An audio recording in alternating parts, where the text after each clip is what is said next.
मैं तुम्हारे साथ सिर्फ एक रात की शादी करूंगा और शादी के दूसरे ही दिन। जबान संभाल कर ध्रुव, जानती नहीं तुम किससे बात कर रहे हो? पता है मुझे, मैं मैसेडोनिया की उस लारा से बात कर रहा हूँ जो अपने शक्तियों के घमंड में पूरी तरह डूब चुकी है, जिसे अपने एकलव्य बनने पर घमंड है। हाँ है मुझे घमंड ध्रुव, आखिर मैंने कम उम्र में तुमसे ज्यादा जुमा लिया है और तुम आज भी वही बुज़दिल के बुज़दिल। तुम्हारा यही घमंड मैं सारे मैसेडोनिया के सामने तोड़ूंगा लारा। 3 साल बाद मैं तुम्हें इसी शक्ति स्थान पर सबके सामने हरा कर बनूंगा। एकलव्य। आज भरे दरबार में शौर्य दल के होने वाले लीडर ध्रुव का भरी सभा में उसके होने वाली बीवी लारा ने अपमान किया, क्योंकि आज भी ध्रुव 9वें सितारे की शक्ति पाने में असफल था और उसी के चलते लारा ने कमजोर ध्रुव से रिश्ता तोड़ने की बात की। लारा, तुम मेरी बात सुनो। अगर तुम ऐसा करोगी तो सारे मैसेडोनिया में हमारी इज्जत उछाली जाएगी। ध्रुव के पिता अरेंद्र ने लारा के सामने हाथ जोड़ते हुए उससे अपना ये रुख बदलने को कहा, पर गुस्से और अहंकार में चूर लारा ने ध्रुव के पिता अरेंद्र का भी भरी सभा में अपमान किया। राजा अरेंद्र, आपके इस कमजोर बेटे ध्रुव में कमजोरी का कारण भी आप ही हैं। और ये मत भूलिए कि ध्रुव की माँ के साथ जो कुछ भी हुआ उसके जिम्मेदार भी आप हैं। जैसे ही लारा ने ध्रुव की माँ का नाम भरी सभा में उछाला, गुस्से में आए ध्रुव ने अपने हाथों में अग्नि की ज्वाला को प्रकट करके लारा के ऊपर हमला किया। पर लारा ध्रुव से इतनी ताकतवर थी कि उसने ध्रुव के हमले को सहजता से निपटा दिया।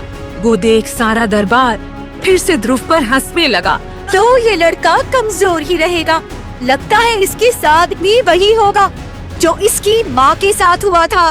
दरबार में हो रहे अपमान से खफा होकर ध्रुव वहाँ से चला गया, पर जाते जाते उसने लारा को 3 साल बाद मुकाबला करने की धमकी दे डाली।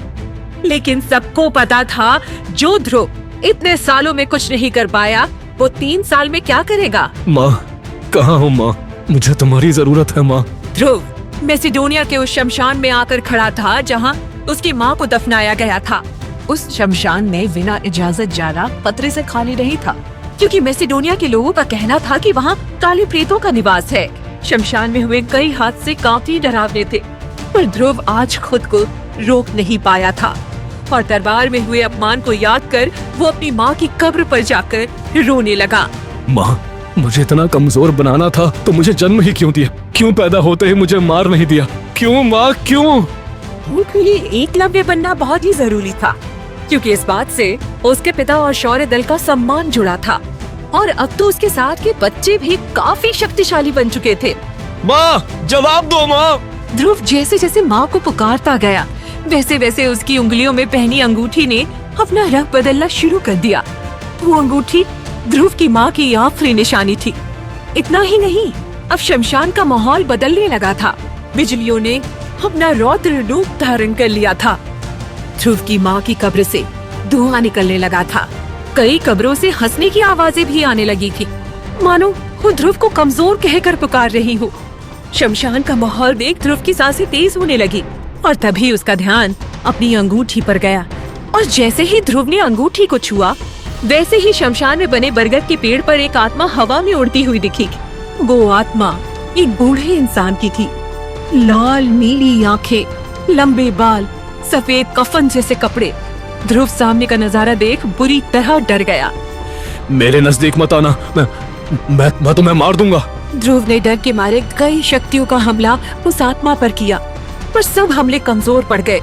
आखिरकार वो आत्मा ध्रुव के नजदीक आकर खड़ी हो गई और उसने ध्रुव को हवा में उड़ा दिया।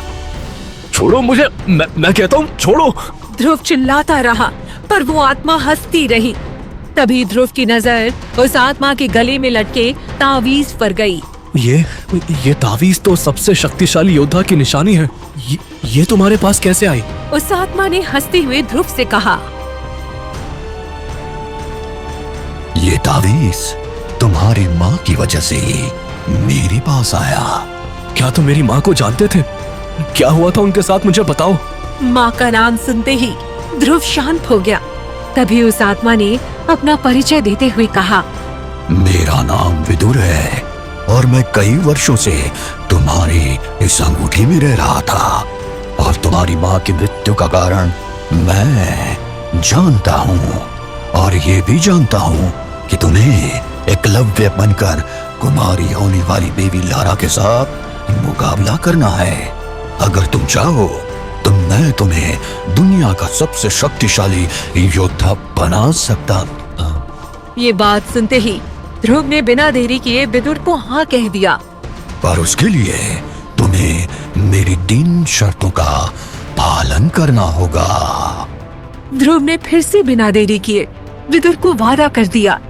विदुर ने मन ही मन में हंसते हुए ध्रुव के पास जाते हुए कहा, मेरी पहली शर्त है कि तुम किसी भी लड़की के साथ कोई भी संबंध नहीं बनाओगे। मंजूर है। दूसरी शर्त, तुम मुझे करिश्माई शरबत और अमृत धारा की नीलामी में अपने साथ लेकर जाओगे। मंजूर है। ध्रुव ने विदुर की दोनों शर्तों को एक झटके में मान लिया और अब वो तीसरी शर्त सुनने के लिए बेताब था। बताओ मुझे, तुम्हारी तीसरी शर्त क्या है? तीसरी शर्त बताने से पहले विदुर ने ध्रुव को उसकी माँ का लिखा आखिरी खत पकड़ाया। जैसे ही ध्रुव ने अपनी माँ का लिखा वो खत पढ़ा, ध्रुव के पैरों तले जमीन खिसक गई। उसके पैर डगमगाने लगे और तभी विदुर ने ध्रुव से अपनी तीसरी शर्त कही। तीसरी शर्त ये है कि तुम्हारी माँ की मृत्यु। जैसे ही ध्रुव ने तीसरी शर्त सुनी, ध्रुव चिल्लाते हुए वहीं बेहोश हो गया। और जब उसकी आंखें खुली तब आखिर क्या थी विदुर की तीसरी शर्त? कैसे हुई थी ध्रुव की माँ की मौत? क्या है विदुर का सच? क्या सच में विदुर बना पाएगा ध्रुव को मैसिडोनिया का एकलव्य? क्या ध्रुव ले पाएगा अपने पिता और अपने अपमान का बदला? आखिर क्यों करना चाहता है ध्रुव लारा से एक रात की शादी?